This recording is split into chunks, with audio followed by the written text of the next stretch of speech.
I don't know how long this part's going to be, but this spike is going to sit here for the entire duration. And then we group these to be the unique group 4. What we can do with 4 is set up a rotation every so often. Let's just say 1 second long. That makes the degrees 180. So these spikes are going to flip around the opposite way. Then if we link these together, copy, paste, and scale up like so, we can create a diamond shape. Give this a new group number 5, which is going to have a delayed rotation around.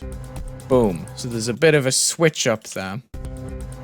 I like that. It's neat. We can keep going and changing the group. For example, number 6, we could do the same thing a block later. Boom. We have to reduce the color brightness though. Nice. By changing the actual color channel itself with the brightness and not the opacity, we can then pulse specific layers. For example, group number 4 can go up to a blue here, like so. And it'll light up during its rotation. So we can make a slower pulsing loop here, or faster, depending on what we choose.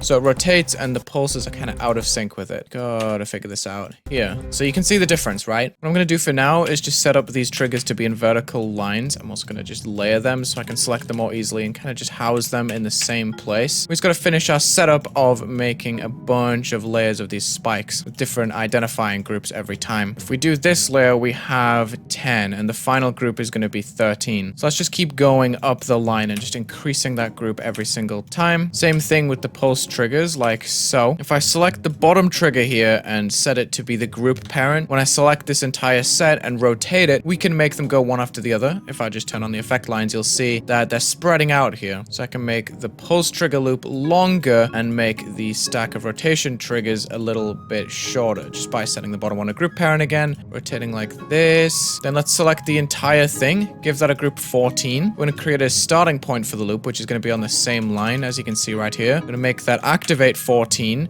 with spawn ordered.